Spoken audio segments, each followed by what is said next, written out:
Queridos, nós estamos de volta e grato pela compreensão de todos vocês. Eu tive um problema técnico.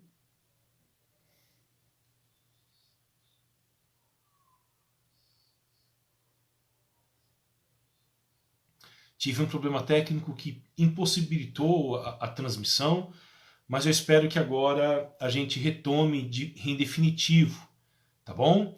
Gratos pela compreensão de vocês com a nossa dificuldades com a internet aqui em casa.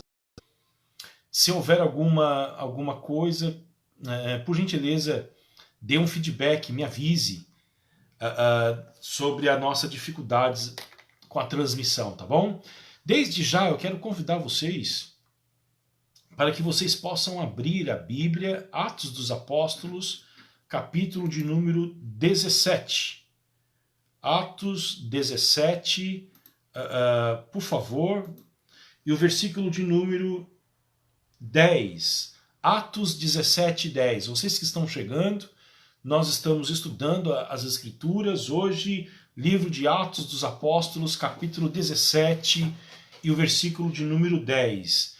E enquanto isso, enquanto vocês encontram o texto sagrado, eu quero orar e aguardo o feedback de alguns de vocês para me informar como que está a transmissão, o áudio e também a imagem, tá bom? Por gentileza, se alguém puder me falar depois do problema técnico que tivemos, gostaria que você dissesse como que está o áudio e também a imagem, tá bom? Por gentileza. Vamos orar, queridos? Eu sei que todos nós temos grandes demandas para apresentar ao Senhor. Nós estamos diante de um rei, e de um rei compassivo, amoroso.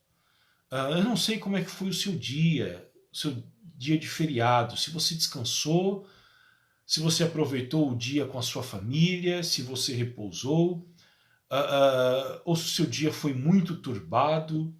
Eu não sei como tem sido a sua semana, mas agora é um momento em que a gente tem para se aproximar juntamente com a igreja e orarmos e buscarmos a Deus, tá bom? Vamos fazer isto? Orar pelo nosso país, orar pelas nossas lideranças, orar pela situação econômica do Brasil, orar por aqueles que estão internados nos leitos dos hospitais, sobretudo aqueles que estão nas UTIs dos inúmeros hospitais do nosso país, pedir para que Deus tenha misericórdia de nós, queridos. Já faz 3 meses que nós estamos convivendo com este grande drama e sempre aguardando por uma manifestação de mudanças, e isso me parece que não acontece. O número de contágio cada vez mais aumenta, também o número de mortos, e isto vai cansando as pessoas, cansando muitos. A situação econômica é preocupante, mas nós temos um Deus grande. Não levamos coisas pequenas apenas para Ele, levamos coisas grandes, certos de que Ele tem poder para mudar este quadro, tá bom? Pai Santo, nós oramos nesta noite, Senhor. Nós invocamos pela Tua manifestação entre nós. Pedimos, ó Deus, que o Senhor esteja conosco. Nesse instante em que iremos meditar na Tua palavra. Nesse instante, Senhor, queremos buscar ao Senhor, ouvir a Tua palavra. E estamos aqui, Senhor, porque acreditamos que da Tua palavra pode, ó Deus, vir a Tua voz para acalmar os nossos corações, para apaziguar as nossas emoções, para produzir ânimo, forças, para produzir alegria dentro dos nossos corações, ó Deus. Ó Senhor, nós imploramos por isso, ó Deus. Abençoa-nos, guarda-nos, sustenta-nos. É a nossa oração, em nome de Jesus. Amém. Queridos, na semana passada nós estivemos em Tessalônica e houve uma atividade do apóstolo Paulo junto aos judeus daquela cidade. Alguns se converteram, juntamente com uma grande multidão de gregos. E houve uma perseguição após a conversão dos gregos, de alguns judeus. Paulo esteve 3 semanas na sinagoga pregando, e os judeus que perseguiram Paulo, eles acusaram o apóstolo Paulo e o Silas de 2 coisas, não sei se vocês se lembram, de provocarem um transtorno em todo o mundo com a mensagem do evangelho. Eles disseram: estes que estão transtornando o mundo, virando o mundo de cabeça para baixo, chegaram até aqui. E a outra acusação foi uma acusação de sedição contra o Império Romano, algo muito grave. Para evitar a prisão, os apóstolos fugiram. E Jason pagou uma fiança. Essa fiança era uma garantia de que eles não iriam voltar nunca mais para Tessalônica, para evitar maiores transtornos para a cidade. Então Paulo fugiu para uma pequena cidade chamada Bereia, distante 70 quilômetros de Tessalônica. Uma cidade pequena, não era um grande centro como Tessalônica. E lá ele encontrou um ambiente completamente diferente. E é sobre isso que nós vamos estudar hoje à noite. E eu quero ver com vocês algumas coisas que Lucas destaca no seu livro de Atos dos Apóstolos sobre os judeus de Bereia, que emprestam para nós um significado, uma palavra muito familiar para todos nós evangélicos. Bereano. Quando você fala que você encontrou um cristão bereano, você está diante de alguém que estuda as escrituras com avidez, com rigor, com frequência, para descobrir o que Deus está falando a partir da Bíblia Sagrada. E isto é o que Paulo encontra na cidade de Bereia. Então eu convido você para ler comigo o texto de Atos dos Apóstolos, capítulo 17, versículo de número 10, tá bom? Atos 17 e 10. E logo, durante a noite, os irmãos enviaram Paulo e Silas para Bereia, para fugir de Tessalônica. Ali chegados, dirigiram-se à sinagoga dos judeus. Ora, estes de Bereia eram mais nobres de os de Tessalônica, pois receberam a palavra com toda a avidez, examinando as escrituras todos os dias, para ver se as coisas eram de fato assim. Com isso, muitos deles creram, mulheres gregas de alta posição social e muitos homens.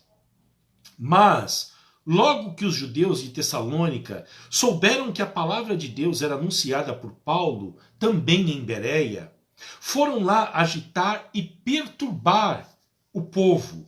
Então os irmãos fizeram com que Paulo fosse imediatamente para os lados do mar, porém Silas e Timóteo continuaram em Bereia. Os responsáveis por Paulo levaram-no até Atenas e regressaram trazendo ordem a Silas e Timóteo para que fosse encontrá-lo o mais depressa possível. Queridos, quatro coisas saltam aos nossos olhos, elencados pelo escritor sagrado Lucas. Primeira coisa é que ele fala da nobreza dos bereanos. O que significa esta nobreza? Essa nobreza, alguns comentaristas dizem que ela fala de um nobre nascimento. Eles não eram romanos por compra de título, mas eram descendentes direto dos romanos, eram nobres. Eu prefiro uma outra interpretação que afirma que esta nobreza está relacionada apenas ao fato da reação desses judeus e das pessoas que frequentavam a sinagoga judaica em Bereia, a reação deles à palavra de Deus. Eu prefiro esta interpretação, porque o contraste aqui que está sendo feito pelo apóstolo Paulo é para mostrar a reação dos tessalonicenses que perseguiram o apóstolo Paulo e Silas, em contraste com os bereanos que foram nobres, tiveram uma atitude diferente, eles tiveram a mente aberta para ouvir e entender as escrituras sagradas. A segunda coisa interessante é que Lucas diz que eles receberam a palavra com avidez. Aqui está uma grande informação para nós. A minha tradução diz toda a avidez, mas algumas traduções diz grande avidez. Quer dizer, os habitantes de Bereia, eles entenderam que as escrituras sagradas é mais do que pergaminhos, é a palavra de Deus. E o adjetivo grande para eles indica que eles tinham uma alta estima pela Bíblia, uma estima alta pelas escrituras. Nós podemos traduzir facilmente o fato de que eles receberam a palavra com uma ansiedade. Eles não receberam a palavra de forma indiferente e nem tampouco com hostilidade, mas eles receberam com grande avidez e grande entusiasmo a palavra de Deus. Isso me faz lembrar os relatos de missionários, sobretudo aqueles que trabalham com povos esquecidos. Eu me lembro do pastor Ronaldo Lidório falando da descoberta dos cocombas, quando esse povo de Gana, que ele evangelizou, ele pregou o evangelho para eles, discipulou, quando ele conseguiu traduzir a Bíblia e traduziu o Novo Testamento e levou os exemplares deste Novo Testamento para esta tribo remota em Gana, eles fizeram uma festa de vários dias, recebendo os exemplares das Escrituras na sua própria língua. Eu imagino os povos da antiga, que viviam no leste europeu, na antiga cortina de ferro, durante a Guerra Fria, em que o Estado comunista perseguia a igreja e confiscava a Bíblia dos cristãos, e nós tivemos inúmeras organizações missionárias ocidentais que contrabandeavam Bíblia para estes povos do leste europeu, da Rússia, e a alegria quando esta igreja recebia um exemplar do Novo Testamento, só que recebia apenas um exemplar. E como que você vai distribuir esta Bíblia? Geralmente eles recortavam e davam uma página para cada membro. E estas folhas circulavam entre eles. Você ficava com uma página da Bíblia por um tempo, e você memorizava esse texto, escrevia esse texto, e dias depois você iria encontrar com alguém da igreja e você trocava essa folha com ele. Eu vi testemunhos já, através do Ministério das Portas Abertas, de pastores que pregaram durante 20 anos e alimentaram espiritualmente as suas igrejas, tendo apenas 3, 4 folhas do Novo Testamento. um pastor na antiga Tchecoslováquia que tinha 3 folhas, toda a Bíblia que sobrou para ele depois de uma intensa perseguição do Estado comunista.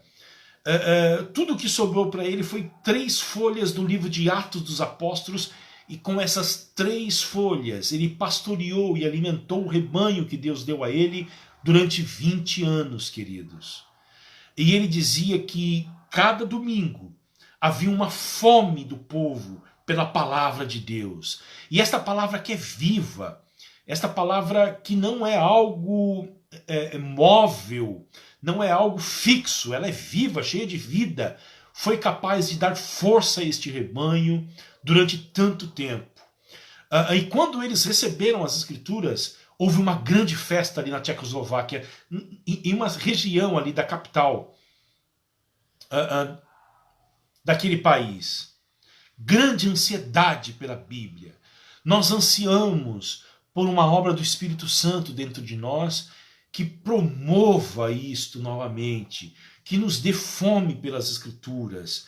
Olha aí a nobreza do povo de Bereia, uma grande fome pela Bíblia, um grande desejo de ouvir as Escrituras, de ler as Escrituras. Em lugar, queridos, eles examinaram, olha o verbo seguinte, eles examinaram as Escrituras todos os dias para ver se as coisas eram de fato assim. O povo de Bereia eles não eram crédulos. Eles não acreditavam facilmente no apóstolo Paulo. Vocês já viram algum pregador dizer para vocês que vocês devem manter a Bíblia de vocês aberta durante a pregação e verificar se aquilo que está sendo dito corresponde com a verdade? Olha só, se o povo de Bereia teve essa suspeição em relação ao apóstolo Paulo, imagine hoje, ouvindo pregadores como... Qual deve ser a atitude da igreja? Eles não acreditaram facilmente naquilo que Paulo estava ensinando, mas eles foram examinar todos os dias para ver se as coisas eram de fato assim. Eles não eram bebês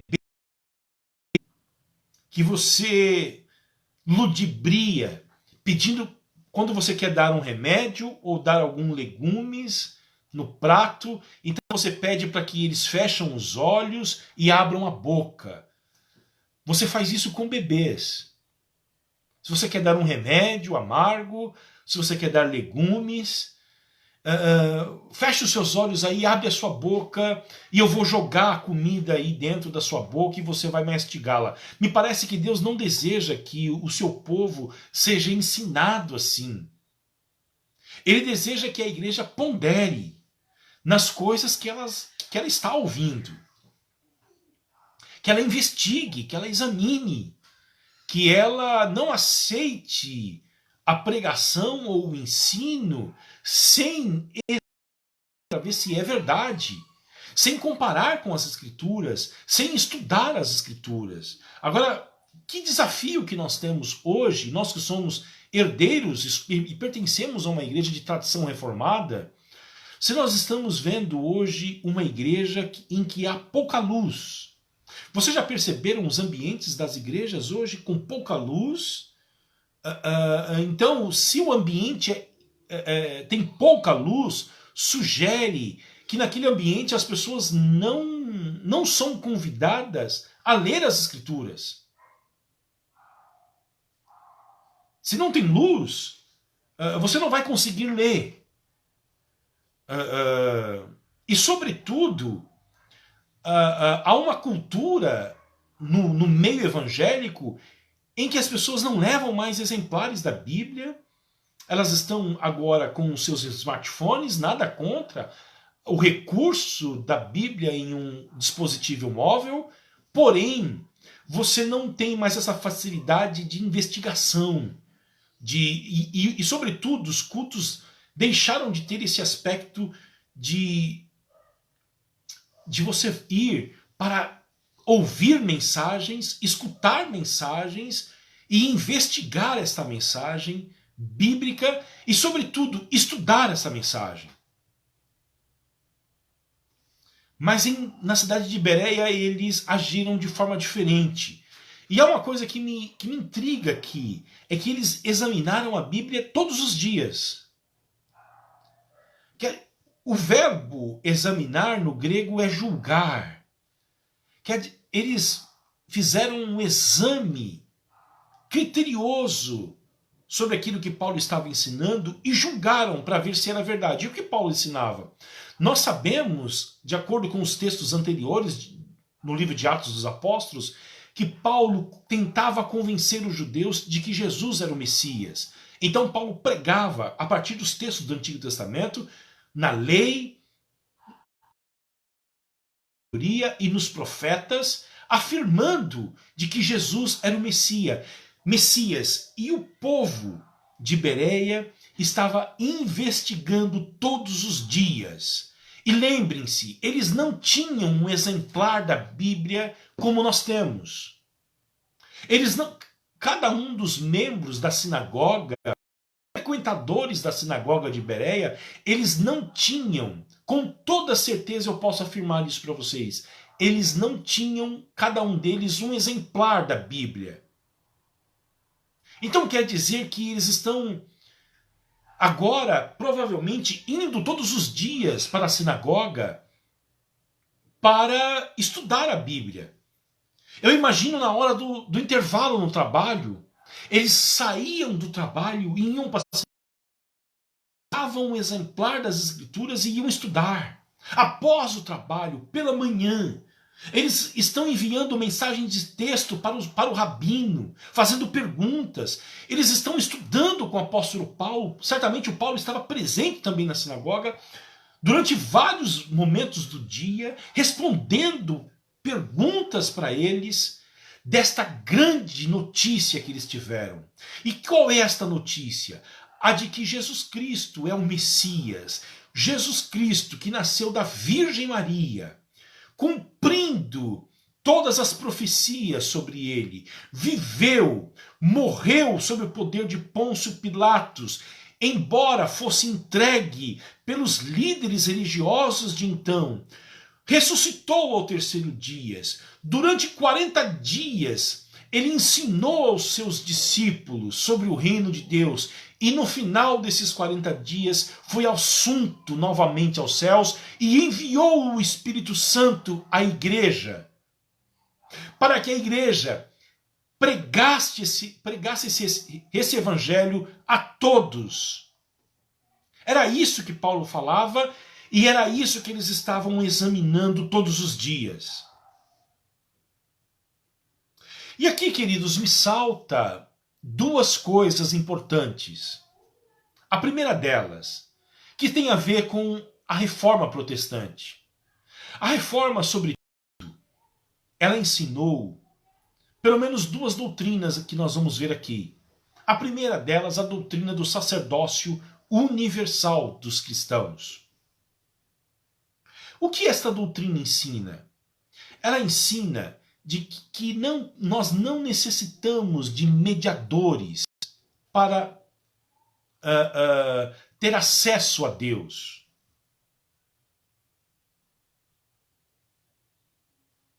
Porque durante 1000 anos, vamos colocar isto, durante 1000 anos, a verdade das Escrituras esteve fechada para um grupo seleto de pessoas. As Escrituras, durante a Idade Média, ela fazia parte do universo dos acadêmicos. Quando você ia a uma igreja, durante a missa era em latim. Você imagina um camponês alemão, um camponês francês, um camponês belga, ouvindo algo em latim. Ele não vai entender nada. Poucos sacerdotes conheciam a Bíblia.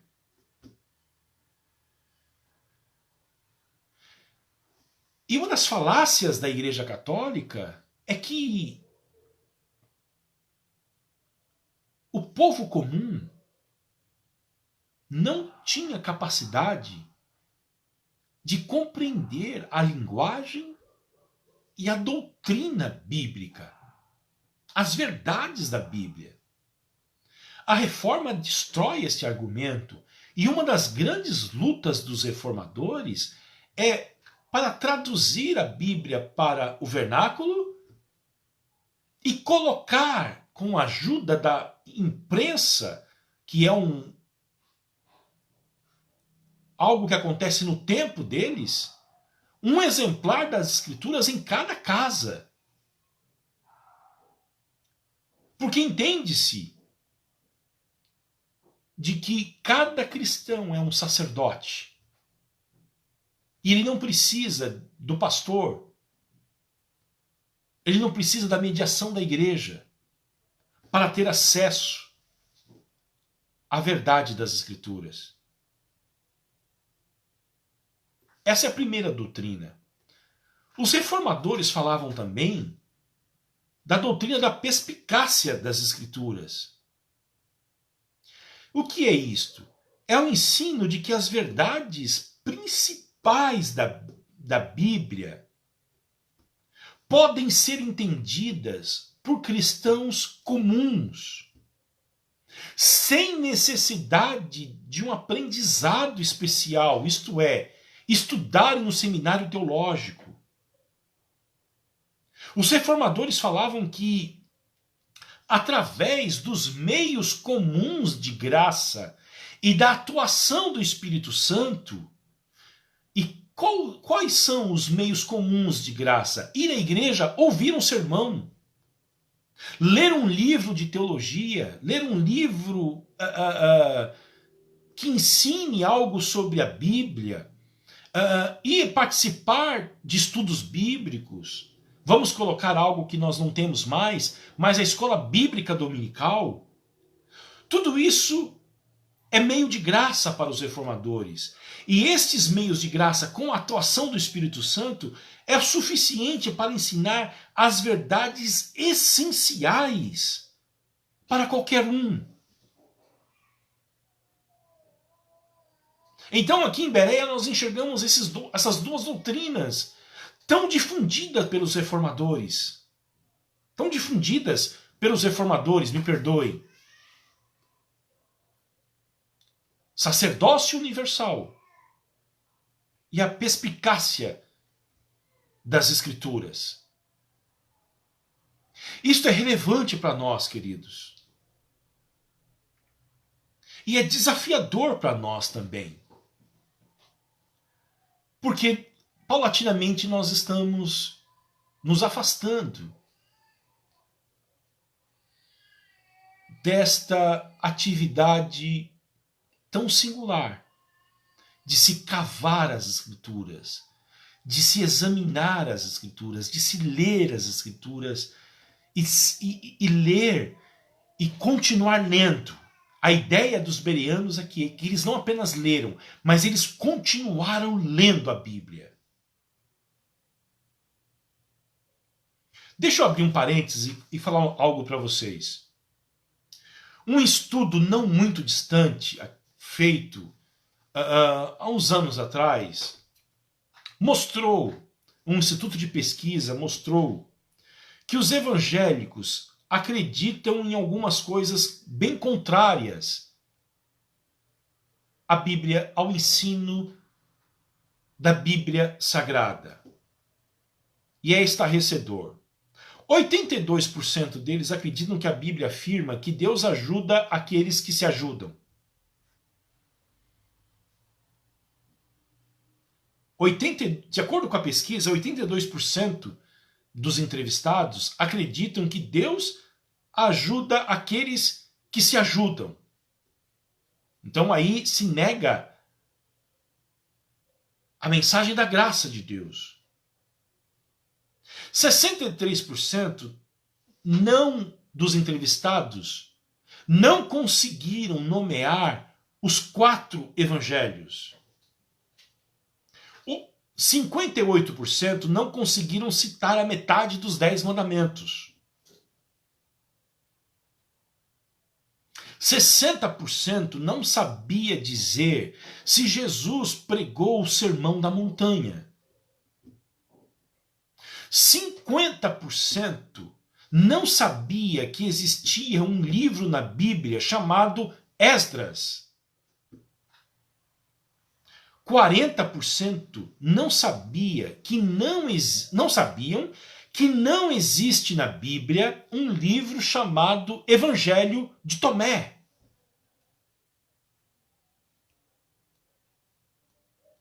Vocês têm ideia do que é isso? Do quanto nós necessitamos deste exame, desta leitura contínua da Bíblia. O povo de Bereia fez perguntas para o apóstolo Paulo. E eu fiquei pensando hoje quais são as perguntas. Quais as perguntas que eles fizeram para o Paulo?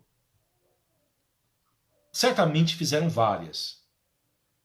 Mas, queridos, como desafio para nós, eu quero pensar quais são as perguntas que todos nós devemos fazer hoje, enquanto estamos escutando uma pregação ou um ensino.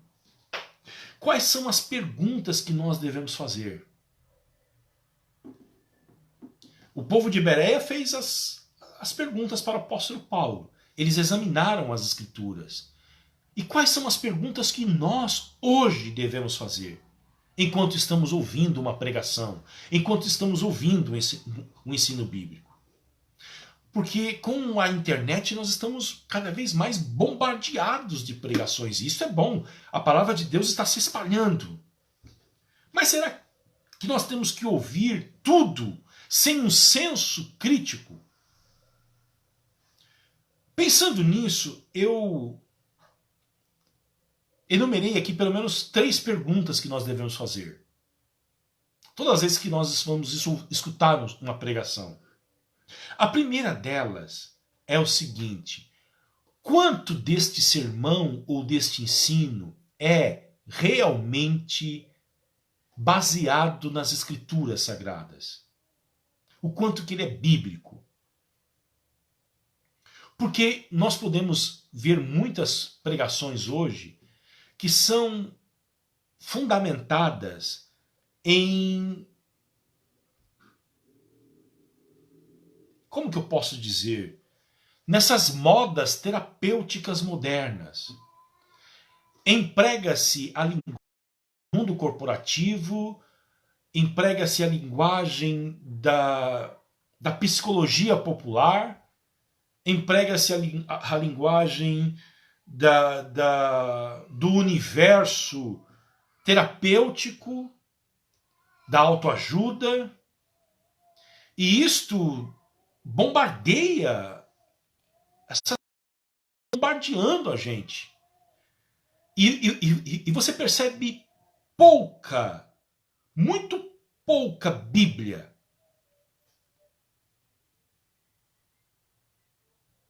Então essa é a primeira pergunta. A segunda: esta pregação ou este ensino que eu estou ouvindo, ele ensina sobre o pecado, sobre a graça de Deus e sobre o Evangelho? Porque o que diferencia a pregação cristã de uma pregação muçulmana ou judaica é justamente a graça de Deus. É justamente o Evangelho de Jesus Cristo, o anúncio daquilo que Deus fez por nós para nos resgatar deste mundo mau.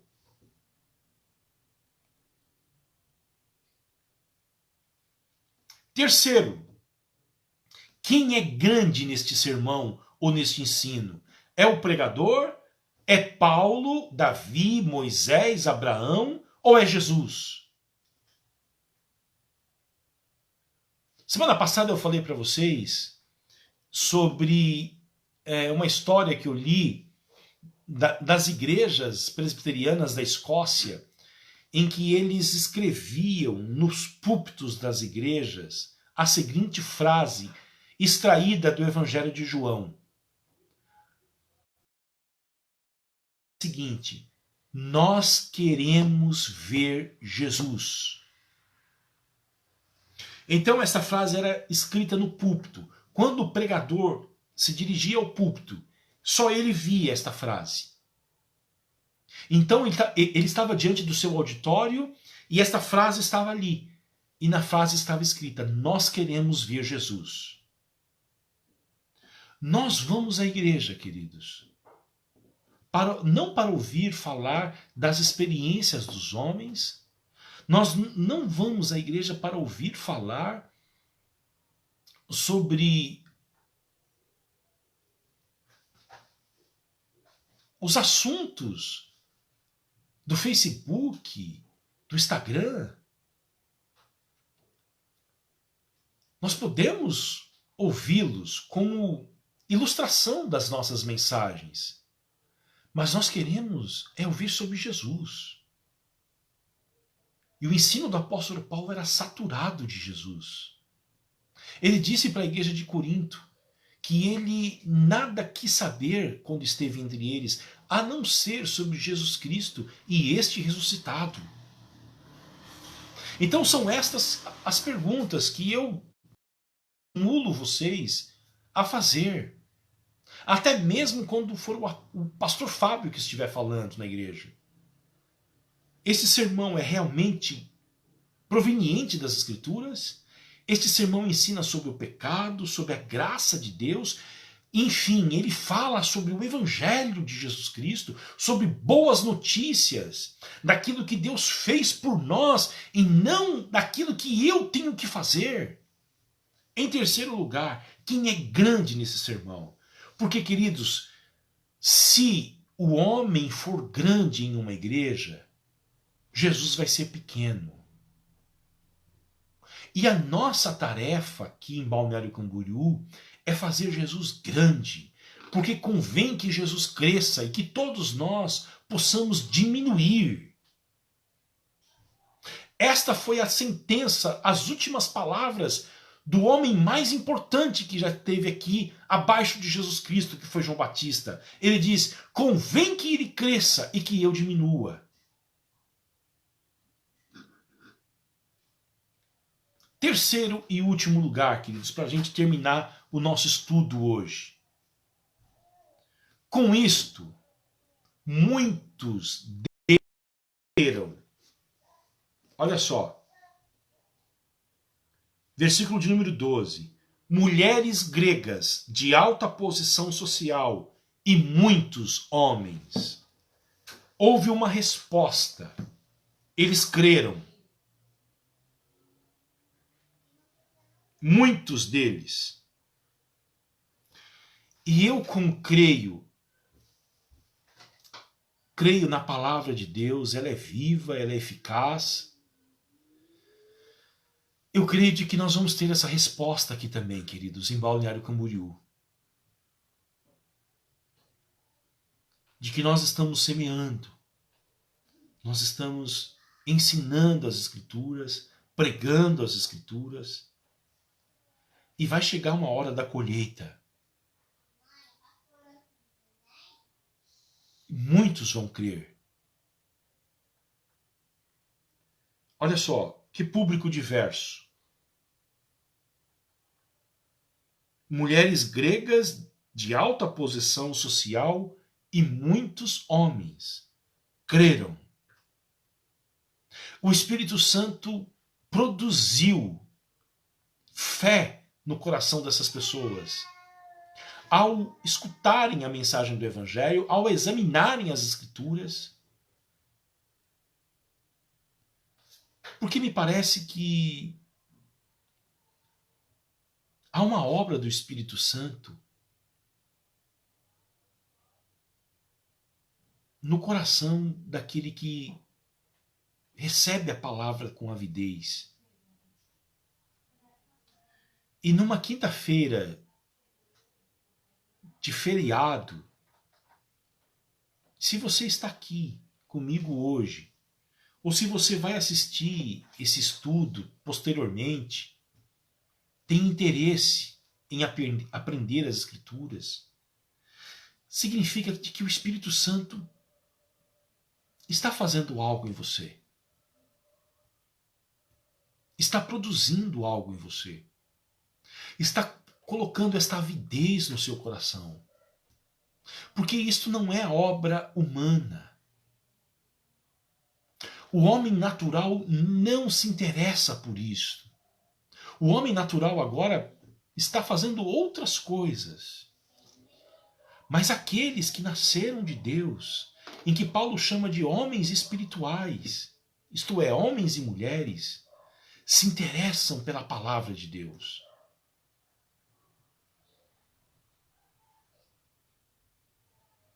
E o resultado é algo extraordinário. Agora, isso nos diz também outras coisas, queridos. De que a mensagem do Evangelho exige uma resposta humana. Algo que eu tenho falado bastante. De que o Evangelho não aceita uma resposta de dar com os ombros. Uma resposta é exigida. Nós não podemos ser apenas ouvintes. Nós precisamos responder a esta mensagem que chega até nós, que nos é pregada, que nos é ensinada, que nos é anunciada. E o que Deus espera? Deus espera a transformação daqueles que escutam a palavra dele. Deus aguarda por um coração que seja transformado à medida em que ele tem contato com o Evangelho. Nós não somos chamados para sermos apenas ouvintes de podcasts, sermões de internet, porque nós não estamos em nenhuma competição homilética para aguçar as nossas mentes de informações e insights sobre as Escrituras. Tudo isso é muito bom. Mas o desejo de Deus é que produza transformação em nós.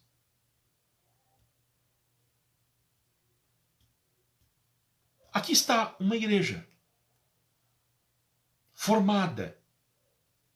E aqui eu quero terminar meditando com vocês de como que uma igreja nasce.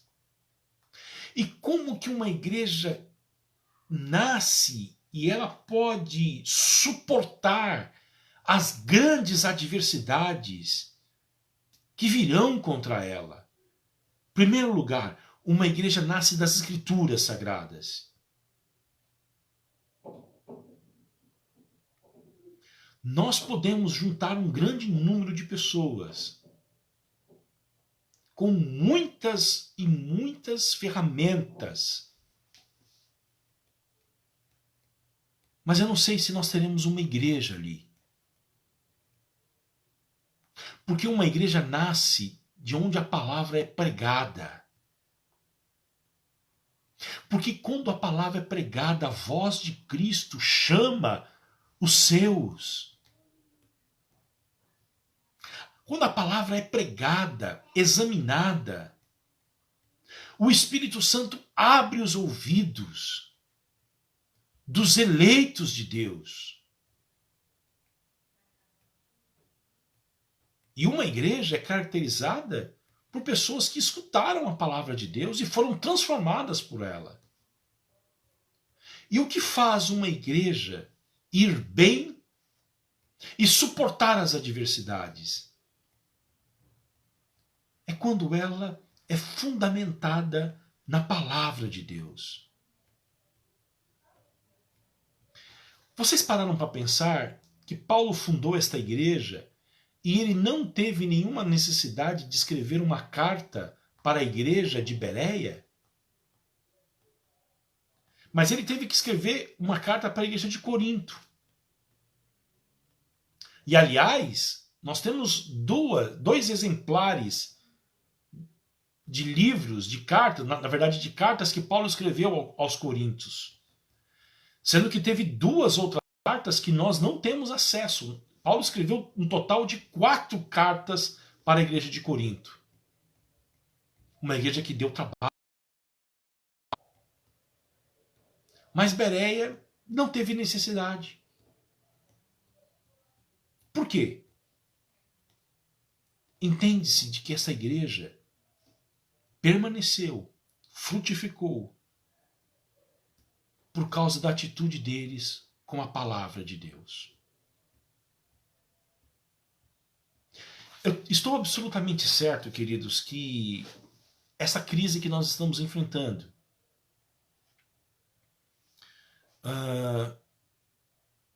como nunca antes enfrentamos e nunca imaginávamos enfrentá-la, vai ser um momento de duro juízo para nós. E de que muitos não irão suportar. Irão abandonar o projeto de Deus, o discipulado. Elas estão fechando.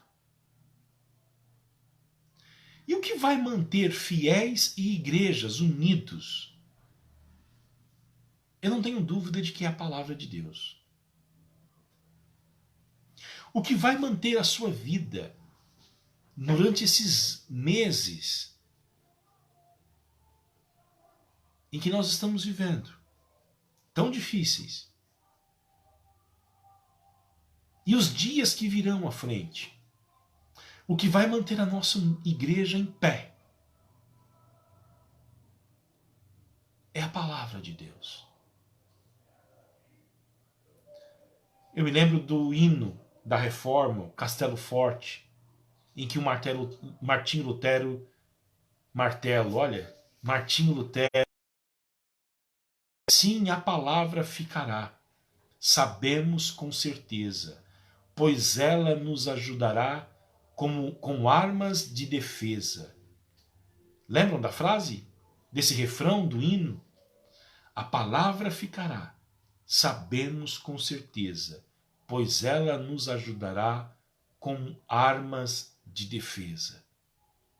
Que Deus nos abençoe, que Deus abençoe a sua vida, que você tenha um restante de feriado na graça do Senhor. Domingo nós nos encontraremos novamente aqui nesta plataforma, certamente lá no nosso templo. Nós essa semana estamos nos organizando durante essa semana para transmitir os nossos encontros do nosso espaço. Estamos instalando internet por lá, e adequando as nossas estruturas para transmitir os nossos cultos lá da igreja, e teremos, né, aí a presença dos nossos irmãos para tocar e cantar durante os nossos encontros, tá bom? Que Deus abençoe a sua vida. Eu quero em nome do nosso tesoureiro, nosso irmão Kleber, eu não sei se ele está por aí hoje, não vi a entrada dele aí na nossa sala de vídeo, mas agradecer aos irmãos que têm contribuído para o nosso projeto. Em nome do Kleber, eu quero agradecê-los. O Kleber gravou um vídeo, eu vou postá-lo na nossa plataforma e também compartilhar no nosso WhatsApp. Da gratidão, irmãos, de todos nós, por todos vocês que têm mantido a fidelidade na contribuição financeira, para que o nosso projeto continue, para que a igreja possa manter, pagar as suas contas e continuar anunciando o Evangelho de Jesus Cristo aqui em Balneário Camboriú. Deus abençoe a vida de vocês. Embora diante de uma grande aflição, vocês tenham se mantido fiéis ao Senhor. Somos gratos a Deus pela graça dele sobre a vida dos irmãos, tá bom? Deus abençoe, vamos orar e depois vamos concluir o nosso. Alguma dúvida, algum questionamento, procure sobre aquilo que foi falado e ensinado, tá bom? Pai Santo, nós te damos graças pela tua palavra, Senhor. Oramos agradecidos por tudo aquilo que o Senhor tem feito por nós, por tudo aquilo que o Senhor continuará fazendo. Agradecemos pela palavra que chegou até os nossos corações. Agradecemos, ó Deus, porque ela um dia foi pregada, um dia ela foi proclamada, Senhor. E nós escutamos a tua voz dizendo para nós: venha a mim, todos vocês que estão cansados e sobrecarregados, eu irei aliviá-los.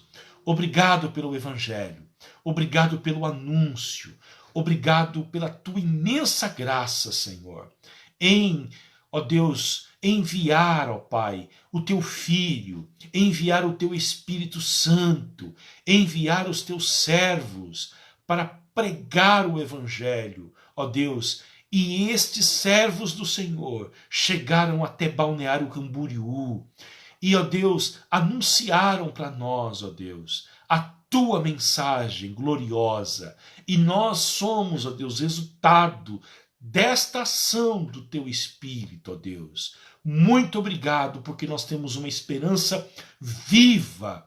Muito obrigado, porque a tua palavra nos dá paciência, consolo e nos leva a uma esperança firme, Senhor. Pai, que nesta noite todos os nossos irmãos aqui representados, ó Deus, sejam confortados pela tua palavra. Ó Deus, que o Senhor possa produzir frutos, ó Deus, nos nossos corações, ó Deus, vindos da tua palavra, Senhor. E que estes frutos, ó Deus, ó Deus, se faça presente em um jardim muito bonito aqui em Balneário Camboriú, que é a tua igreja, Senhor. Um jardim bem florido para a glória do Senhor. Abençoa-nos, ó Deus. Dá-nos uma noite de paz e de descanso. Ó Deus, aqueles que têm dificuldades para dormir, durmam o sono dos justos. Senhor, o coração aflito, temeroso, seja consolado pelo Senhor. Em nome de Jesus, nós te pedimos isto e nós te agradecemos. Amém e amém, Senhor. Fiquem com Deus. Até domingo, se o Senhor permitir.